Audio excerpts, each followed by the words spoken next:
नमस्कार, मी धनंजय सानप ॲग्रोवन शोमध्ये तुमचं स्वागत. रिझर्व्ह बँकेने नुकत्याच प्रसिद्ध केलेल्या अहवालात एक गंभीर इशारा दिला आहे. 2026-27 या वर्षात देशाच्या कृषी क्षेत्राचं भविष्य मोठ्या प्रमाणात मान्सूनवरती अवलंबून असणार आहे. त्यातच यल निनोचा धोका कायम आहे. दुसरीकडे अमेरिका, इस्रायल आणि इराणमधील संघर्षामुळे खतांच्या किमती आणि उपलब्धतेवरही परिणाम होऊ शकतो. मग यल निनो भारताच्या शेतीवरती किती परिणाम करू शकतो, खतांच्या बाजारात नेमकं काय घडू शकतं आणि या सर्व संकटांमध्ये शेतकऱ्यांसाठी काही सकारात्मक बाबी आहेत का, तेच जाणून घेणार आहोत आजच्या द ॲग्रोवन शोमधून. त्यामुळे तुम्ही व्हिडिओ शेवटपर्यंत नक्की बघा. तर 2026-27 या आर्थिक वर्षात देशाच्या कृषी क्षेत्राची कामगिरी प्रामुख्यानं नैऋत्य मान्सूनच्या प्रगती आणि वितरणावरती अवलंबून राहणार आहे. संभाव्य यल निनो परिस्थितीमुळे कृषी उत्पादनाला धोका निर्माण होऊ शकतो असा इशारा भारतीय रिझर्व्ह बँकेने अर्थात RBIने दिलाय.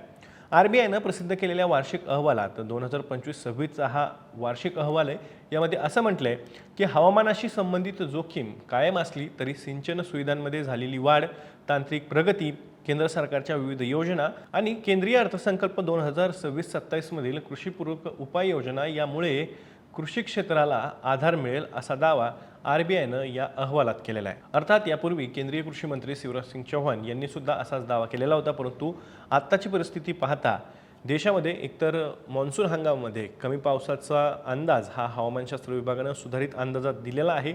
दुसरीकडे अमेरिका, इस्रायल यांच्यासोबत इराणचं जे काही युद्ध सुरू आहे त्या युद्धामुळं जागतिक जी काही पुरवठा साखळी आहे ती विस्कळीत झालेली आहे आणि त्याचासुद्धा आपल्या खत उपलब्धतेवरती परिणाम होताना आपल्याला पाहायला मिळतोय. ग्रामीण भागात इंधनाची टंचाई आणि त्यासोबतच खतांची टंचाई हा सुद्धा एक महत्त्वाचा मुद्दा आत्ता सध्या बनलेला आहे. या संकटाला सुद्धा शेतकऱ्यांना सामोरे जावं लागतंय.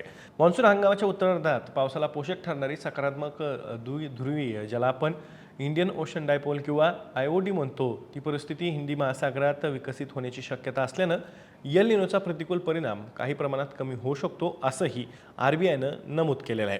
भारतीय कृषी क्षेत्राची पावसावरील जे काही अवलंबून असणं आहे किंवा अवलंबित्व आहे ते मागील काही वर्षात कमी झाल्याचंही या अहवालात अधोरेखित करण्यात आलेलं आहे. सिंचन क्षेत्राचा विस्तार, सुधारित पीक व्यवस्थापन पद्धती आणि कृषी तंत्रज्ञानातील प्रगती यामुळे पर्जन्यमानातील चढ उतारांचा शेती उत्पादनावर होणारा परिणाम तुलनेनं कमी झाल्याचं सुद्धा RBIनं या अहवालात म्हटलंय. पण मुद्दा इथे लक्षात घेण्यासारखा आहे की सातत्यानं हवामान बदलाचा जो काही परिणाम आहे तो भारताच्या शेतीवरती होतोय. मागच्या वर्षी मोठ्या प्रमाणात अतिवृष्टी झालेली होती. यंदा दुष्काळजन्य परिस्थिती किंवा दुष्काळ सदृश्य परिस्थिती निर्माण होती की काय अशी एक चिंता हवामान तज्ज्ञांकडून व्यक्त केली जाते.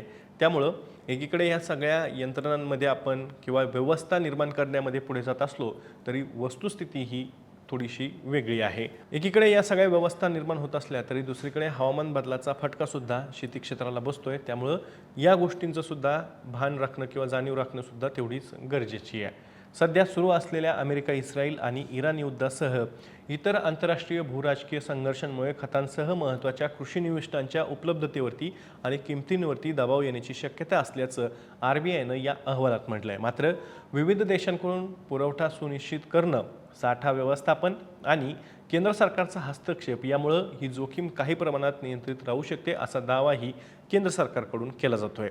ग्रामीण भागात मात्र अद्यापही आगामी खरीप हंगामासाठी खतांसाठी शेतकऱ्यांना कृषी केंद्रांच्या बाहेर रांगा लावून उभं राहावं लागतंय. त्यामध्ये पुरवठा कमी असल्याची गोष्टसुद्धा पुढे येते आणि त्यामुळेच शेतकऱ्यांची एक प्रकारे कोंडीसुद्धा झालेली आहे. केंद्रीय अर्थसंकल्प 2026-27 मध्ये पीक विविधीकरण म्हणजे ज्याला पिकांचं वैविधीकरण असं म्हणतो आपण, उच्च मूल्य पिकांना प्रोत्साहन, मत्स्य व्यवसाय आणि जलशेतीची व्यावसायिक व्यवहार्यता वाढवणं आणि कृषी क्षेत्रात तंत्रज्ञानाचा वापर वाढवणं यासारख्या उपाययोजना जाहीर करण्यात आलेल्या आहेत आणि त्याचा फायदाही कृषी क्षेत्राला होईल असा दावाही RBIनं या अहवालात केलेला आहे.